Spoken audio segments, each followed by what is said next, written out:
Hello, good morning, and welcome to the 8th live STS webinar. My name is Christopher. I work with our clients and new business here at STS, along with my colleague Quickie, who reports to me. That's pretending to be his boss again. All right, let's just introduce each other. Today we are here to talk about two things. The first one is market appraisals. How well do you know your market? What does a good market appraisal involve? And the second is, I guess, just the story of how Greg partnered with us to create HomeMatch. Andrew Markham, introduce yourself, please. Hi, good morning. My name is Andrew Markham. A lot of people know me. I've worked at STS for about 11 years. My background is kind of land buying, project management in the private sector. But I've worked with STS 11 years, do a lot of the kind of new business pitching demonstrations, and I've set up recently, last couple of years, a consultancy team that now provides services around our products and help you get the most out of it in an efficient kind of way. That's me. Thank you, Andrew. And yes, we're all still at home. Greg Warner-Harris. Greg, great to have you again. You've just got some incredible insights that we're really looking forward to today. If you would like to just give us a brief rundown of who you are. Okay, right. Incredible insights. No pressure then. So yeah, I've been in this sector just over 20 years. Came in through a year's project. I was previously in wind energy prior to that, but got hooked very quickly.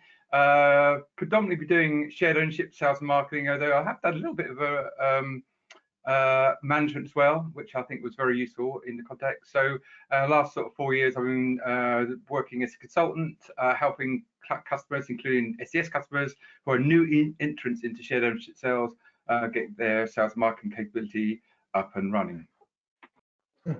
Thank you very much.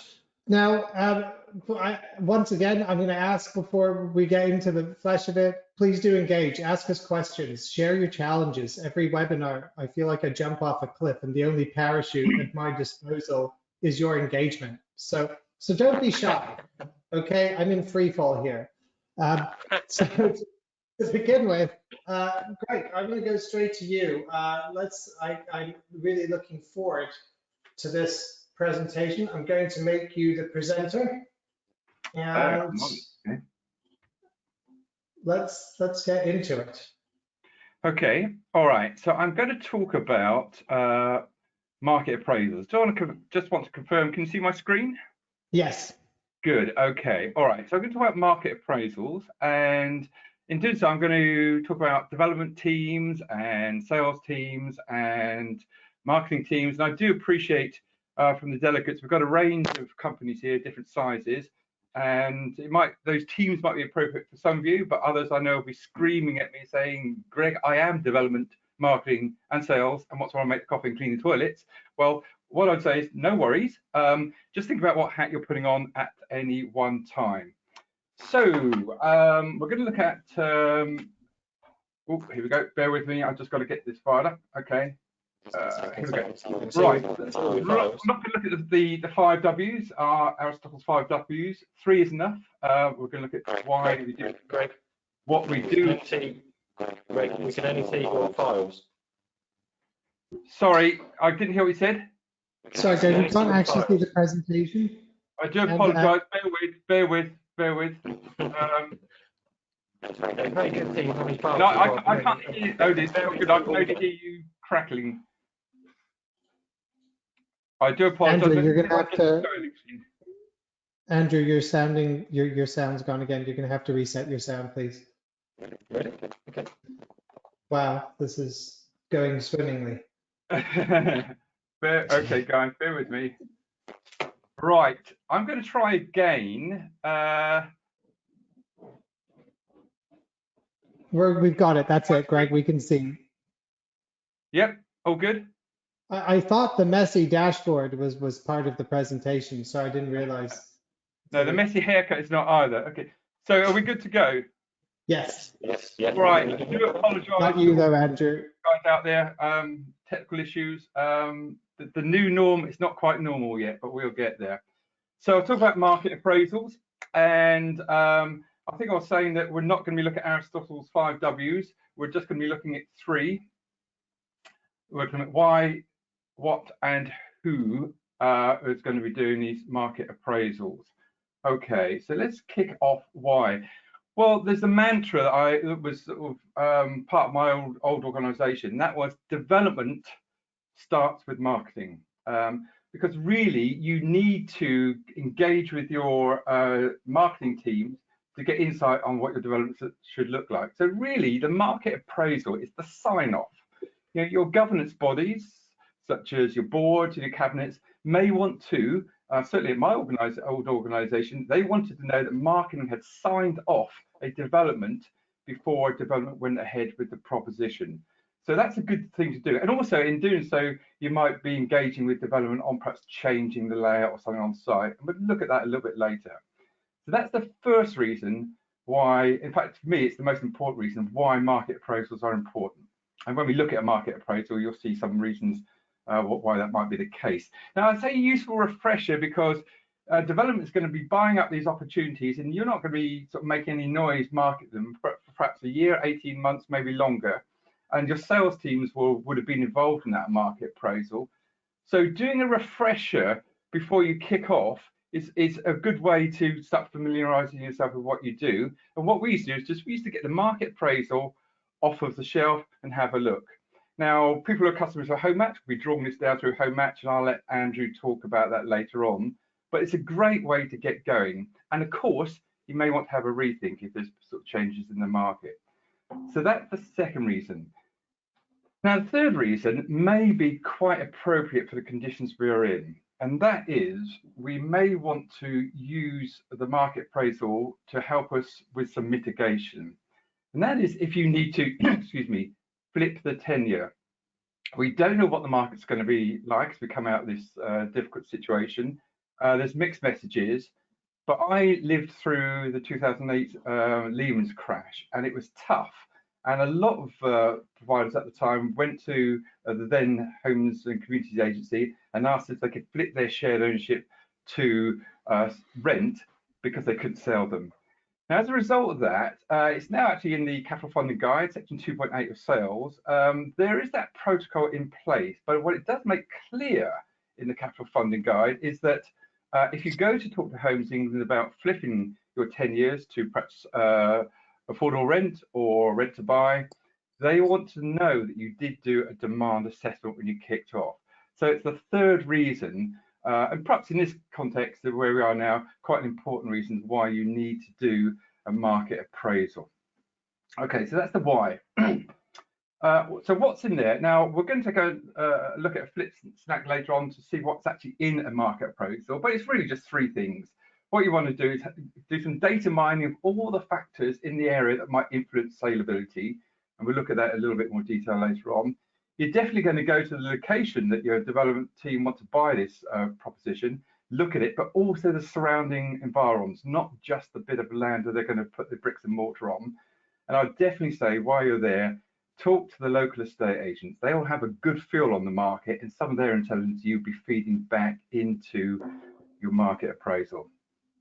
So who's going to do it? So the output first, of course. So the output will be a summary appraisal of the proposition supported by that extensive data mining and the site visit. And this will be something you can use to give your boards and your cabinets and perhaps Homes England confidence that you've done a market appraisal and undertaking development in a responsible manner. It also will de-risk your proposition as well if you've taken a good look at the demand and barrier to sell, that sort of thing. So who's going to do it? Well, you can just buy these in, the usual suspects, McLaren Clark, Savills will do these market appraisals for you. And they're very good at what they do, but I would say they're focused predominantly on the open market. And there may be some aspects when we look at this Snapchat that is perhaps not so forthcoming with those sort of organisations, but they do a good job. You can come to us, we'll do it. SDF, I've done market appraisals for a number of companies now.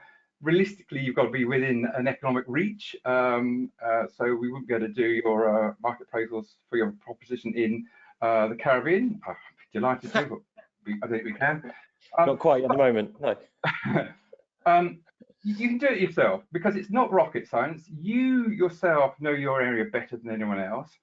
All the data that you need to get are on portals that are in the public domain, and we've got a workshop putting together that we can help you do this. We'll talk a little bit about that later after we've looked at the Flip Snack, which I'm going to load up now.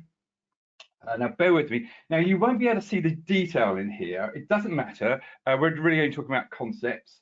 So if I can just call it up, here we go. So, what would I expect to see in a market appraisal? So let's flip through there. So obviously the contents while we're doing it. So first of all, the appraisal summary, which is basically bringing together all the stuff you're about to see. Now, I have seen some market appraisals where this is put at the back as sort of a conclusion. I like it at the front because for a lot of people, such as cabinet members or perhaps the Homes England, this is the only page they will need to read. So I would say get it at the front where it can be easily accessed, but it's the result of the work you're doing.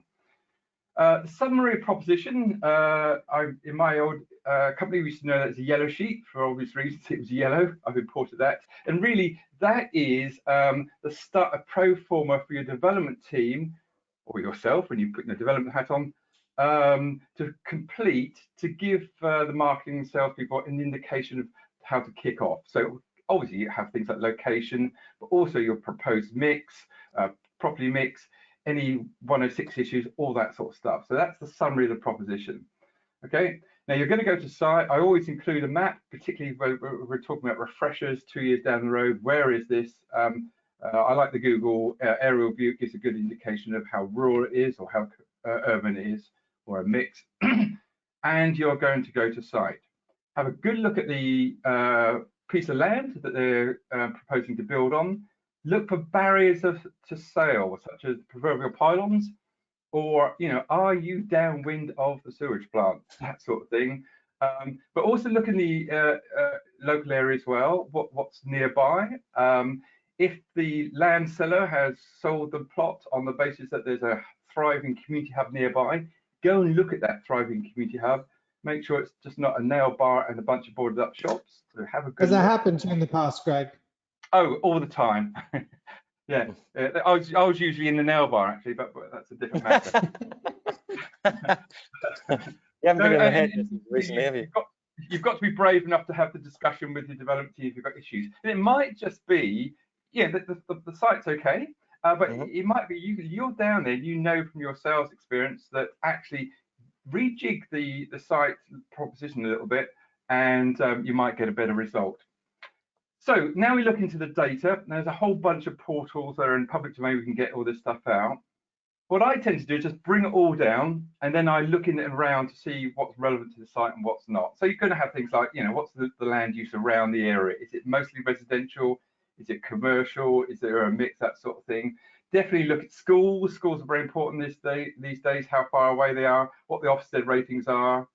Transport links, railway stations, how close the bus stops are, that sort of thing. Home ownership, you know, if it's an area that's sort of strong for home ownership, it will be an attractor for your potential shared owners, because the only difference between shared owners and people who buy on the open market is their financial strength. That's really the only difference. I always do draw down the crime stats. I have found, actually, I would say, my experience doesn't make a lot of difference unless a really big jumps out. So, you know, while you're on the portal, bring it down. But it's never I found those numbers a barrier to sale.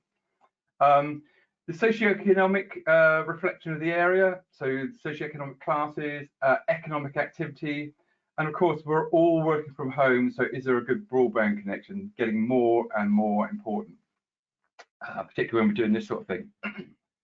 So flipping over, demographics, if it is an area that it's generally attracts your target age group, then of course that's going to add to the attractiveness for your proposition. And then flipping on through, there's a whole bunch of stuff here. Car ownership, now that's a good one to look at, I think, because if you look at, you can't see the detail here, but if your particular area had a higher concentration of car ownership than all the others, say 2 or 3 cars per property, you need to ask yourself why. Now, okay, let's go back to this page. It might just be because, looking here, you know, it's a well-to-do area and people got plenty of money and they buy plenty of cars. But it might be, going back to this page, that actually there is not a local public transport connection. The schools are too far away to walk to. And so if that's the case, and your development team is giving you a proposition where there's a lot of family houses, 3-bedroom houses, but restricted parking, then that's the time when you might want to have a discussion. Say, look, we just don't know how attractive this is going to be. Can we look at, say, removing 4 3-bedroom homes and putting in 5 2-bedroom homes for young professionals? Will that stack up? And then they rerun the profile to say, yeah, it's good to go. And so you have influenced the development to be sort of more appropriate to the area. You're going to be looking at prices. Talk to your local estate agent, get some feedback from them about what the strength of the market is, what the barriers are around there.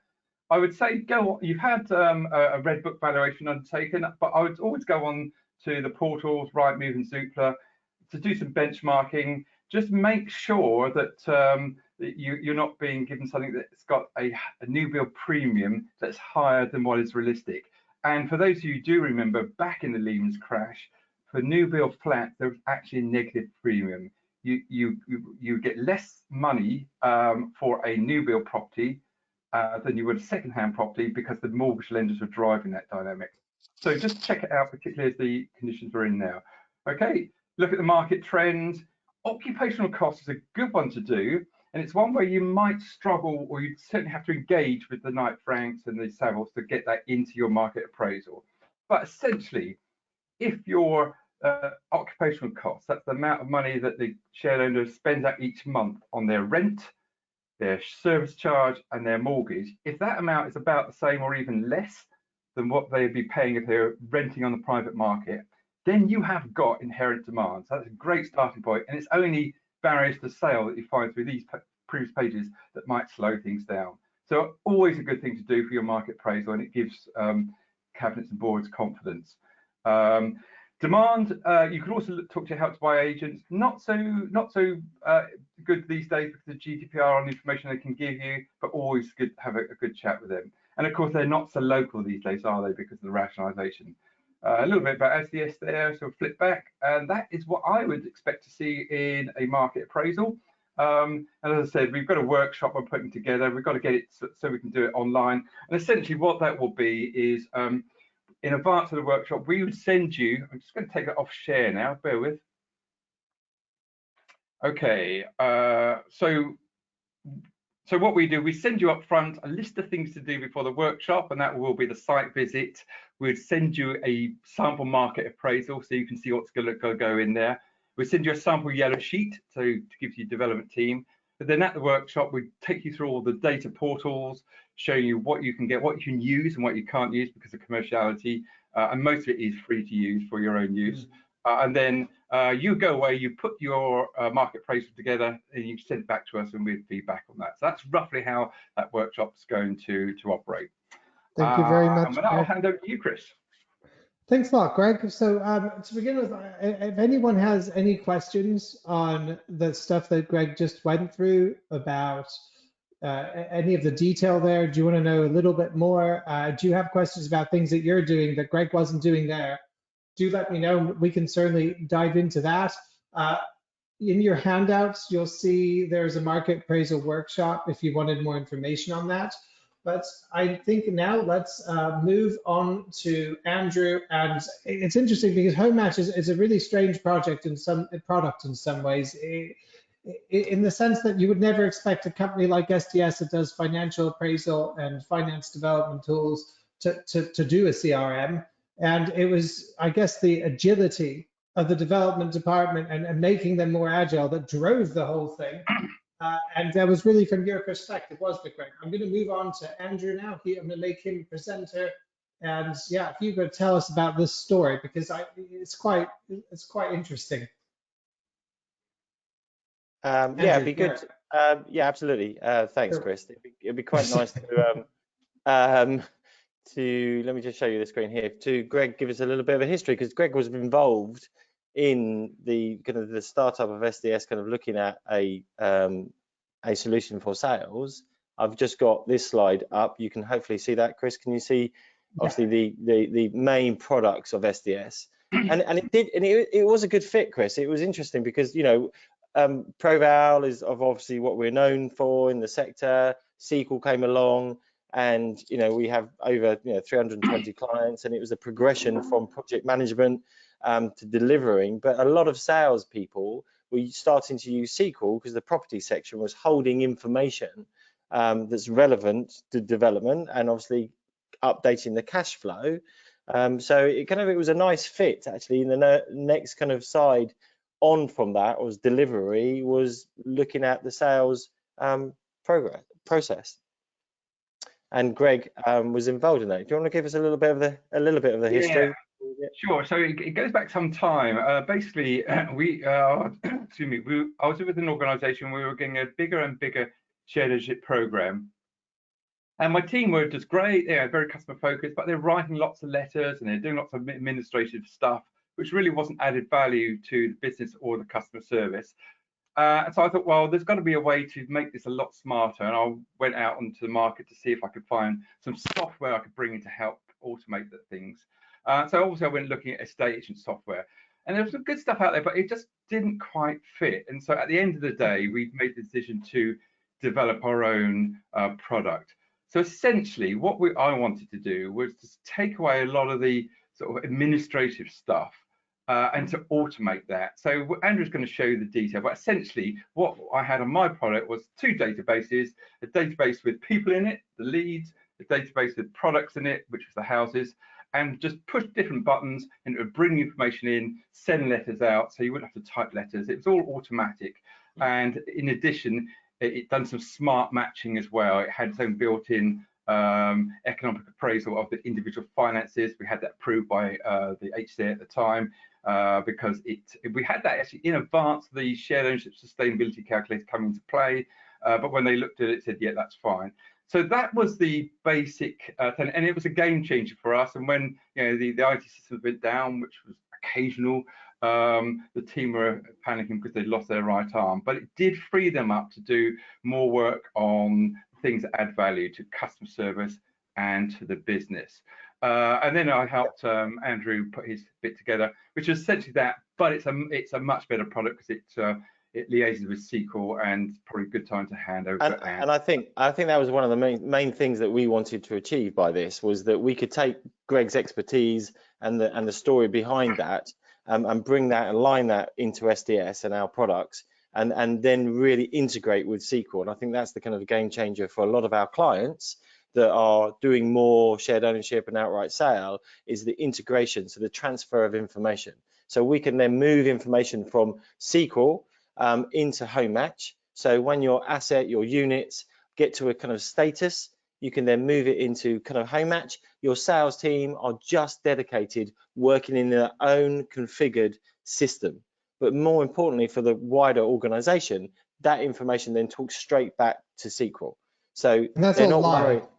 Yeah, absolutely. Just refresh SQL or refresh that. And so, you know, if you're whatever sales value you're selling at, or being offered at, or reserved at, or share, it talks back to SQL instantly. So that day, not the end of the month, not the end of the week, you know what is happening with your program.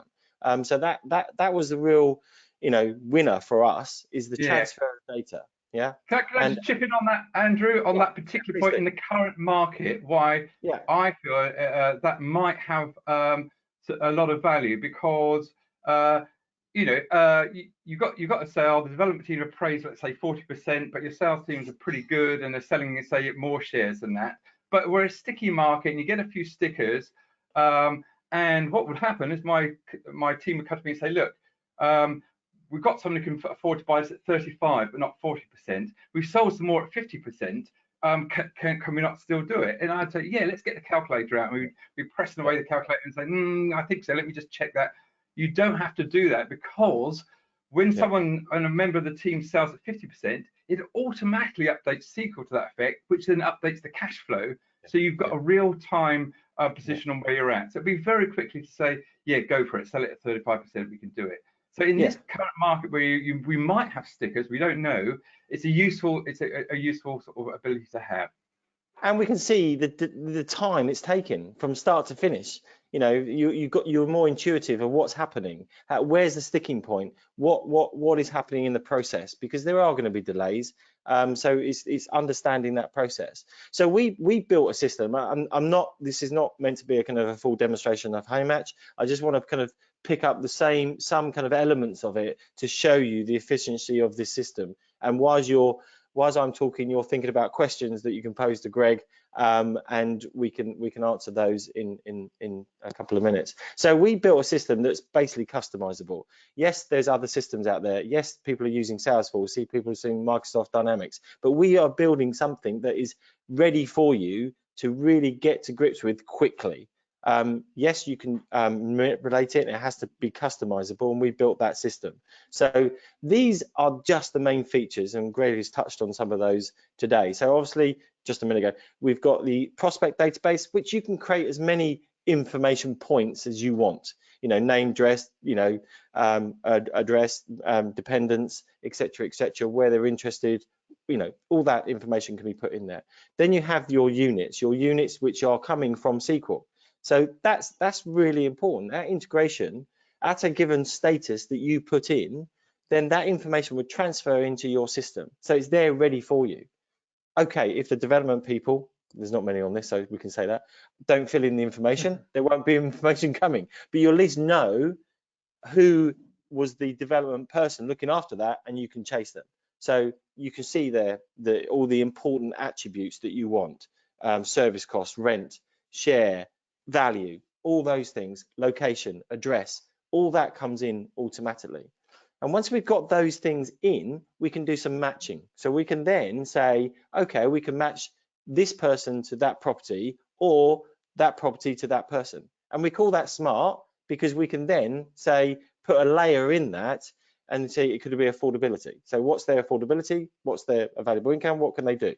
And then you can layer it even more by saying locality, or this development, or they've indicated that they're interested in these developments in this area. So you can do all that kind of nice stuff.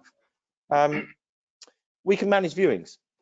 So yeah, drag, drop, put that person at that said date, that time, and then manage that viewing. You can link it to your text messages. So you can then send a text message to them and say a reminder that this is a viewing at this time, at this location. If you can't attend, please let us know. All that kind of smart knowledge and interaction. This is all in the cloud, and everything can be automated. You can set up your permissions of what level engagement you have. So as Greg always said to me, didn't you, Greg? Well, we've done lots of demos around the sector to clients showing this software over the last couple of years, and you said to me it takes all the admin away. Yeah. As I say, it releases your teams to do less of the letter writing, and less errors too. The times that I had experienced members of staff who just got a bit distracted, and they had a standard, say, instructing the solicitor letter, and they copy pasted over the top of it, but they didn't change the address. All that goes because it's just drawing information down automatically. Press the button, the information comes in, and the letter goes out by email direct to the solicitor. So it reduces errors as well. Exactly, and that could be internally, that could be externally. So you can set up your process, and that's the important part. Is this is your process? Yeah, we've built a system that can kind of handle most people's kind of processes, and we look at your process, then we map that into the software with your help and support, and then we can kind of with Greg's help, we can look at that kind of fine tuning that, and look at if there's any kind of duplication, or we can streamline things a lot easier. So we can send offer packs, we can send bundles, things together, and then you have a timeline, like we call it jeopardy monitoring, saying, has this been done in the time that you set? And please give me a dashboard to tell me what's happening. That's my dashboard. I can see what I need to do on a daily basis, which is, your old wet wipe, what you're doing in a coffee morning, and discussions of what needs to be done today. And then, as we've mentioned many times, is the integration to SQL. So we can send this back to SQL. We use Google File servers, and that's quite unique. That's quite nice. That gives you integration, so you can see what people are doing. There's two ends of this. There's your side of it, and there's the applications side of it. So they can actually create a document, a form. You can create a form at various stages, so you can gather information. depends how much information you require, and that you can help them and see them, support them of getting that information. That was quite key as well, wasn't it, Greg? Yeah, absolutely. And I see particular things are going online now, more and more online. I think it's going to be a greater customer service when you can tune in what you need to do to your particular client database, because I think one of the big differences between development and marketing, and maybe I'm coming from a perspective of someone who's not done a lot of development, is that I get the impression development is quite formulaic. You get your piece of land, you get your land contaminants done, you get your employer's agent in, you get this, and it's your building block, and you've got a scheme. With marketing, I think it's a little bit more voodoo, a little bit more art than science, and we all do things slightly different. And of course, we all think we everyone says the way they do it. Marketers will always say that. Marketers will always say that, won't they? It's a bit more arty. I mean, a bit more arty. They can't be right, because I am, but it doesn't matter. so the important thing is, when I put this concept together, we didn't want to be in a situation where you had to change so much what you do to fit the software. It's the other way around. There'll be some compromises, but hopefully very little. And 90% of what you do, you can tune HomeMatch to do that. But what I would say is when you're doing that, take a step back and just question what you're doing, because it's a good opportunity to have a look at that. I'll give you one example about that. Is some of you might be saying, oh, we don't need the Smart Match feature because our financial advisors do all the financial appraisals. And yes, that's true. And at my company, we had that. However, what we did do, we engaged the financial advisor to look at the program we had, set up what we call a wide gate acceptance. That is, so anyone who come through that gate would be very, very likely to be able to afford share this, but not necessarily.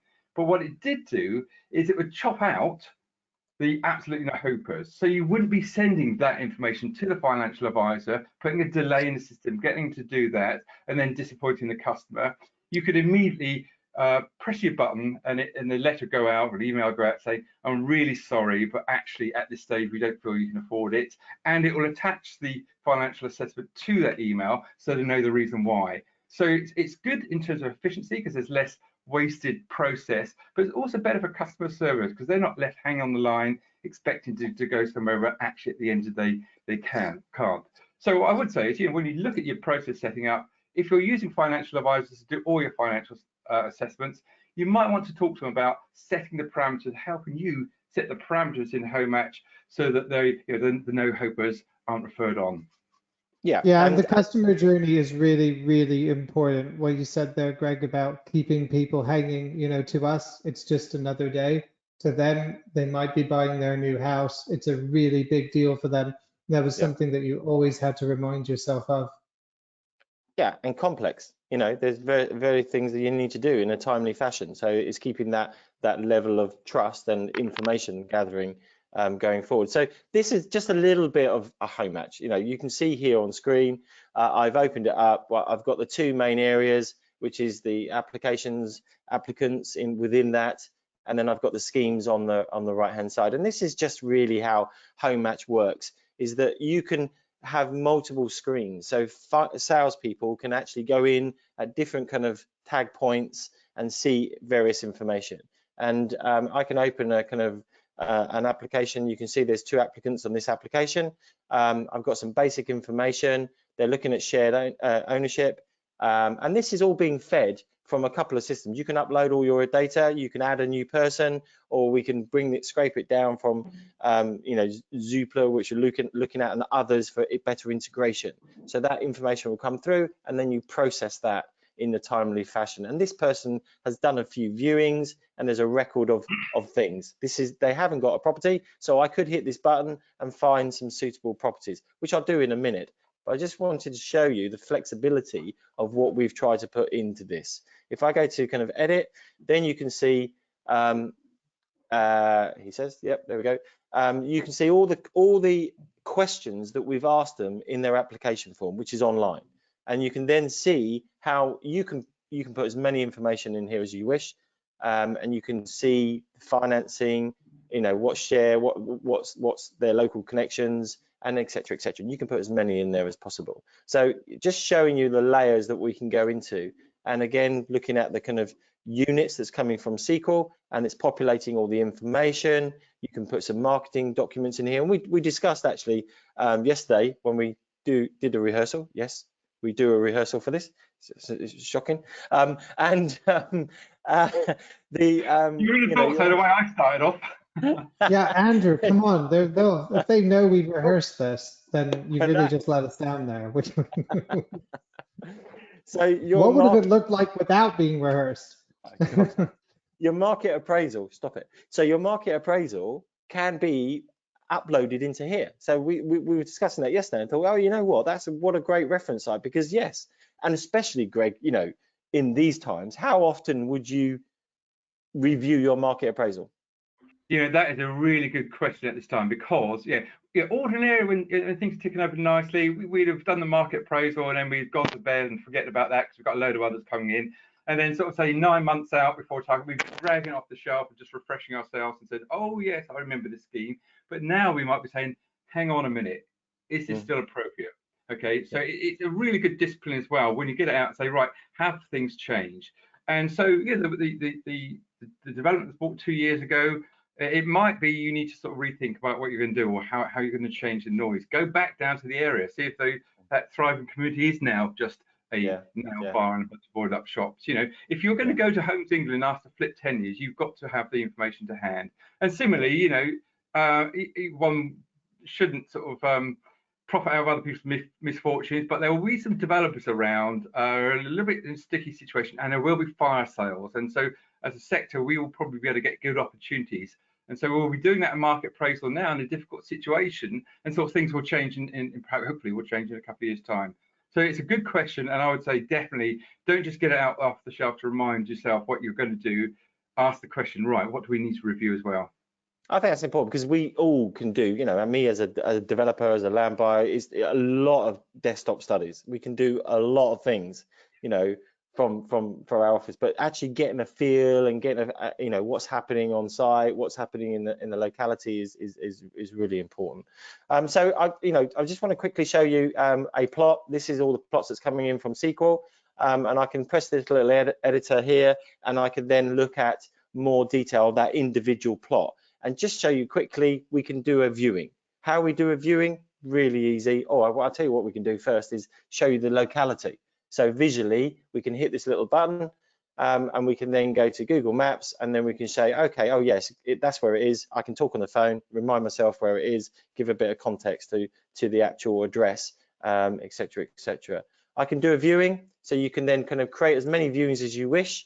You can put a time for that viewing, a date, a time. And you can have kind of I was going to say show home open days, but it's probably 2 day. yeah, probably less now, isn't it? Really, probably. Show day with social distancing. Yeah, that might not work, might it? Okay, so you can put a time in there. You can then go back to your applicants, and then say, okay, here people are going to have a viewing on that said day. I can hit the little button, and that will go into your calendar. Okay, and we can download it to the calendar, and then I can put some notes. So once it's been done, I can then put some notes in there, what happened and what's the outcome of it. Okay, so that's one way of kind of just doing a quick viewing. If I just said, well, actually, let's find some, the powerful of this system is really saying, let's find some properties for this application. So here we go, I can hit this little button, and then it does this nice smart matching.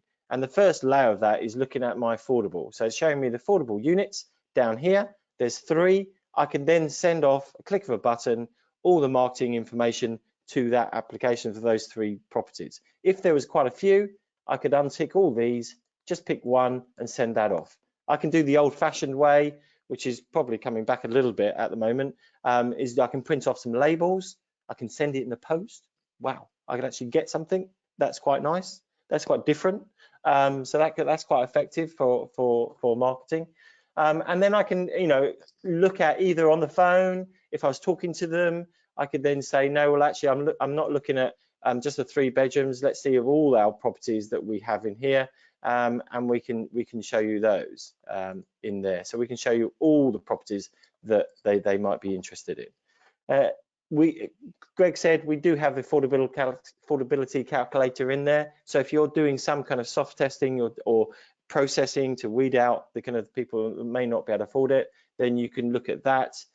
You can have all the information down here, but the thing that you might be mainly just concerned or want to look at is actually, can they afford it? Do they pass your main KPIs? You can then allocate that property to that person, and then that will then hit off your workflow. And showing you just quickly what the Andrew, sorry if I can just jump in. Sorry if I can just jump in. I do apologise because it's quite important on the affordability there, which is actually it's the Homes England sustainability calculator. It's exactly the same parameters. What you can do is dynamically see what share they can afford to buy as well. You can just tweak the button and it will sort of increase this share, automatically change the calculations until you get a red flag, because of course if you're part of developing as part of a registered program, you are obliged to ensure that they buy as much share as they can afford. So that's all just handled as part of that. They can afford that. They can actually they wouldn't get that because they can afford it. They can afford over 80%. Not a good example. On this example, yes, thank you for pointing that out, Chris. just so people know, that's why it didn't go red. It would usually go red straight away. Yeah, they can fall all the way. I can obviously change the parameters to make this person's making 396,000 a year. Who is this? Bank chiefs or something? No, that's a mortgage availability. Yeah. Obviously, don't work for SDS, Greg. God, blimey. We do it for the love. Right. Okay. So there we show the workflow. So here, just example of a couple of screens here of this. The workflow setting for a client is here on the left.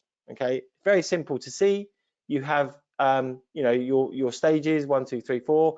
The way you set that up is in here, and you can kind of send out groupings of packs, offer packs, memorandum of sale, the direct debit form. All that can be stored into the system, and then at a given point that you say will then fire out to the relevant people. Okay, and that's all automated. We can then kind of track and follow that. You can then upload documents to evidence base that's been completed. You can tick it off, and then you go on to the next stage. I want to go in too much detail, but anything else there, Greg, that should touch on before? Well, I would do, except I see for some reason I've frozen. Oh yeah, frozen, Greg. Wow. God, I thought you just. You can hear me, can't you? Yes, we can. Okay, I'm sure I'm on my bad side. Okay, I don't know what's going on there. Just one quickie. I'll sort the camera out in a minute, but just one quickie. You mentioned the online application form, and some people will be out there saying, actually, we don't have an application form. We just use what we've been getting from the Help to Buy agent. That's fine, because effectively you can directly match the internal application form, for want of a better expression, directly to the Help to Buy agent's form. And so you can basically suck it into the system. And once it's into the system, then you can do all the processing, the smart matching that Andrew is talking about. But what you could do is you could say, actually, the Help to Buy application or the information from Help to Buy is fine, but I could just do with one more bit of information or 2 more bits of information, or you just then simply add that. So it's fully customizable. My old organisation was a charitable body, and we had to have our application forms to demonstrate we're acting in the interest of the charitable body. But I know some people have been just using, certainly before the rationalisation, directly what came down from the agency, and you can say just suck that straight into the system as is, if that's what you need to be. Cool. Yeah, absolutely. So just a little flavour there of the setup and the standard kind of letters that we can. Oh, have you? I'm just going to sort the camera out. Sorry. Oh, okay. We lost him. You can still see my screen, Chris. Yeah. Yep. All good. All good. So this part is there to match your workflow and group them together, send out information at a different point and to who, and really feeds in your process, whether it's internal or externally. The last thing I just wanted to show you is the dashboard. So this is really where your teams individually can see what's happening with their sales and where the processes are, how many people have come into your system and how long has it taken to go through that. So you can, there's not too much information filled in here, but you can go in here and say, look, we've got some provisionally, some unmatched. Can I see, okay, who they are? Well, yes, you can just click on the button here, and you can then see the ones that are unmatched, and then you can kind of highlight one of those, see the information and say, oh yes, okay, they haven't filled their application in fully, and we're still waiting for this piece of information. And you can set up all the kind of reminders by saying, okay, you haven't filled in your application form, send them an email saying, please you fill out this question, that question, that question, because we're looking forward to showing you some of our products. So you can set all those timelines and looking after the database. If they don't want to be on your database anymore, every 6 months you can send an automated email, and all those processes can follow from that. And then clearly, obviously, looking at your properties, where they are they in planning, have they come over, how many have, where are they, how many are vacant, and you can click on the little red thing and you can then see this property. Oh right, okay, we've got a load of viewings coming up and they're coming up next week, and that's why it hasn't been sold. So you can see the information at hand really quickly, and any information will go straight back to SQL. It's a great oracle, isn't it? You can pretty much just go straight to whatever problem areas you think. If there's 5, I would go to all the red at the start of the day and just see what's red on here, and you can see exactly the whole monitoring of the entire process, every single person. So that's pretty incredible. Do we have any questions? Any questions on the market appraisal stuff that Greg went through earlier? Or anything you'd like to probe further into, let me know. We're coming up to ending, and yeah, so far everyone's ignoring us, Andrew. It's like I don't know what's happening, but I haven't had any questions. Must be a question. Come on. Maybe the analogy I used of jumping off a cliff earlier. Maybe people would like to see that happen. No, I'm sure they don't, Chris. When I'm on the other side of the fence, I always think of the question as soon as it's over. So of course people can contact us later on, can't they, if they need to? They definitely can, but what I certainly would never want to do in these webinars is overstay our welcome. I feel like we've made a lot of points. Hopefully we've told the story of how HomeMatch came to be and how a good market appraisal should come together and what sort of things you should be asking. So on that basis, Andrew, have you got anything to talk to us about? So tell us what's happening next week. It's this is one I'm really looking forward to. Okay, well, next week we are talking about the skills shortage in the sector, and we're kind of pleased to have Sean Stafford, who I've worked with over the years. He runs a Stafford Cooper consultancy in Manchester. He's well known kind of in the sector. And he kind of put together Brick by Brick, which is a kind of a training academy, for a better word, and we have helped support that on viability, which we're good at, and so I'm pleased to have him. We've got Simon Theobald from Hackney Council coming on, who's very passionate about improving the skills in the sector, and a few others that we have in different director levels to show their experience and what's happening on the ground in improving skills in the sector. So that's great. That's really good. I mentioned the handout as well, Chris. Did you mention the handout? Yeah, I did mention. Yeah. Because the handout, the thing we spoke about earlier, I think Greg did say it's in the handout section. Greg did say, it's better that you know it. You can outsource this all you want, but it's better that you know your own markets. And that's the point of our market appraisal workshop. We come in and we literally equip you. We give you all the bells and whistles that Greg's used. And yeah, he gives you all that training. It's in your handouts, and we'll also email it to you after. Yeah, and exactly. I mean, obviously we've said this many times. We've been on this. Thank you for people coming in. We're at SDS. We're here to help. We've got fantastic products, as everyone knows, but they are detailed. They need sometimes just a reminder, refresher. How does HomeMatch kind of integrate? We're happy to do demonstrations for your individual organisations and talk really about that. More and more salespeople are kind of coming into using SQL, which is not their kind of day job as such, but they're asking updating that because that is feeding the organization and the housing management systems, because we've got better integration with them. We've got good integration with other housing management systems, and we're always willing to talk about improving that with others that we don't. So HomeMatch now will feed back that information to the property section. You can get as many attributes in there as you wish. You can manage those really quickly, and then simply, you know, click of a button stuff. Now we're talking straight into your housing management system, which then just helps that process, data gathering, data updating, and then transferring it into other systems. So you're going to be agile and efficient. But yeah, I'm surprised we haven't got any questions. Wow, great. That's Come on. okay. You're Don't good. worry. Good job. Well, You've thank done such a you good job. so much for joining us again today, Greg. We'll be seeing you again at some point in the future, no doubt. And Andrew, Yeah. I will speak to you later. Everyone, thank you so much for joining with us today, and we look forward to bringing you more. Great. Thank you. Thank you, guys. Bye. Thanks, guys.